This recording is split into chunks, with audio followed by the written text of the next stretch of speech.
What's up, internet? Welcome back to another exciting episode of Nigel's Critiques and Stuff.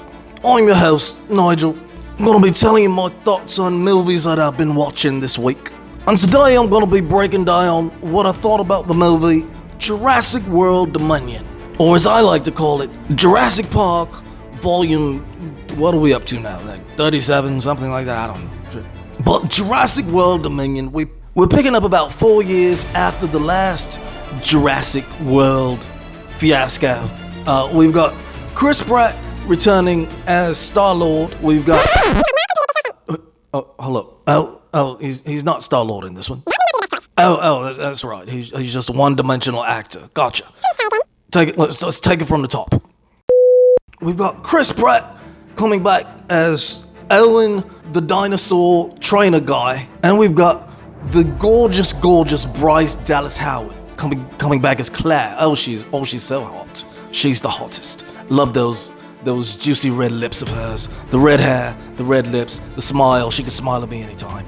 And to bring this movie full circle, they brought back the original OGs from back 37 chapters ago, from Jurassic Park 1. They brought back Jeff Goldblum, Laura Dern, and Indiana Jones are all returned back with it. Wait a minute. That's not Indiana Jones either? Bloody hell, man. He's walking around like he's fresh out of the Temple of Doom or something. Who wrote this script? And plus, we got a couple of new faces sprinkled into the mix thereabouts. We got the angry pilot lady, she's in there. And we got the junior achievement scientist fella, he's cool. And we got a brand new baddie, he's the Dr. Lewis guy. He owns and runs the Biosyn laboratories where they're constantly f***ing up genetics everywhere. And speaking of genetic f***ups, of course we've got to bring back the fiendish Dr. Wu. I should have known you'd be behind this fiendish Dr. Wu. Your knowledge of scientific biological transmogrifications is only outmatched by your zest for kung fu treachery.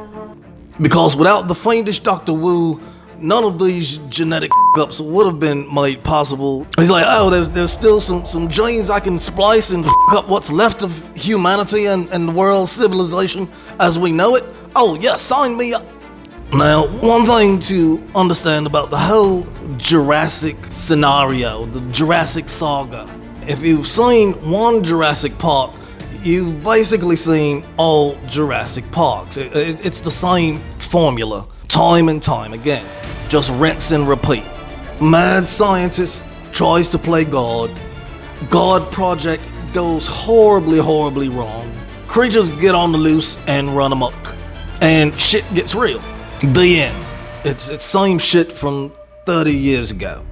Now the cool thing I will say about this hopefully last and final installment is that this is a really cool creature feature.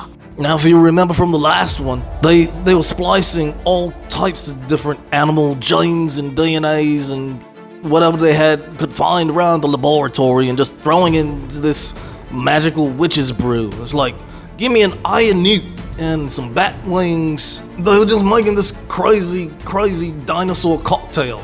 Let's f*** around and make a Tyrannosaurus python. Oh, the world needs more Kangurosauruses.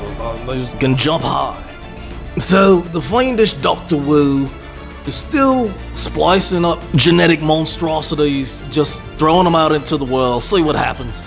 He f***s around and makes these 2-foot-long locusts that are eating up all the plants and all the livestock, everything from coast to coast, right? The good folks over at Biosyn just feel like it'd be a great idea to say, you know what this world needs? One more prehistoric monster thingy. Couldn't hurt. I mean, we'll contain it here at the Biosyn labs. Everything's gonna be alright.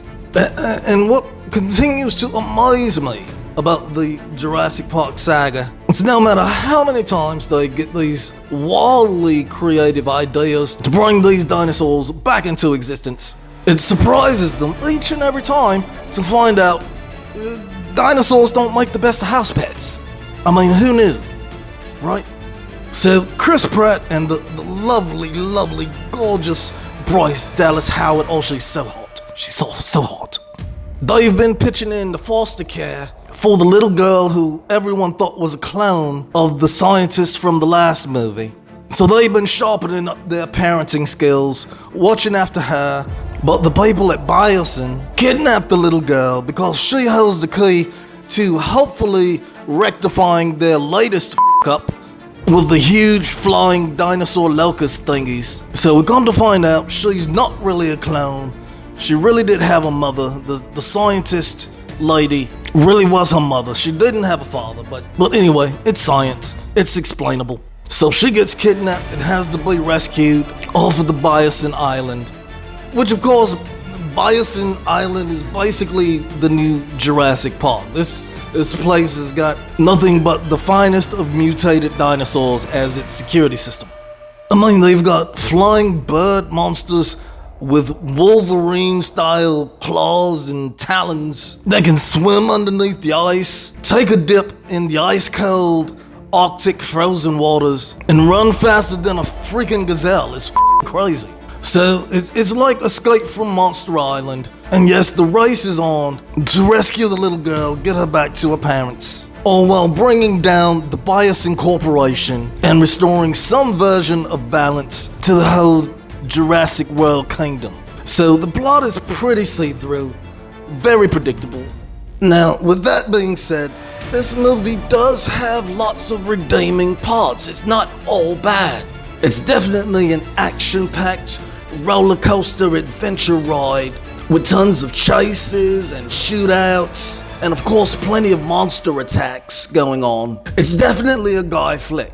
And also, if you're one for nostalgia's sake, and you've seen all other 37 Jurassic Parks back to back, it's cool that they have the new gang along with the old gang, and they're all fighting all the dinosaur monster thingies all together. So that's pretty cool. So how would I rate this movie? Is it worth seeing? Overall, I give it 1 thumb and a confetti rain. I mean, if you're a thrill-seeker, CGI lover like myself, and you love the action-packed CGI type of movies, and you're also a little nostalgic, this one I would definitely say is worth checking out to close out the final chapter of the Jurassic saga. Overall, I'd say it was a decently enjoyable roller coaster ride of a movie. Well, those are my thoughts on Jurassic World Dominion. If you want to hear more of me wally opinionated content, make sure to hit that like and subscribe button down there for me. Also, make sure you go and check out urbanebachelor.com. Lots and lots of good bits over there at that website. Alright, that's it for me. See you next movie.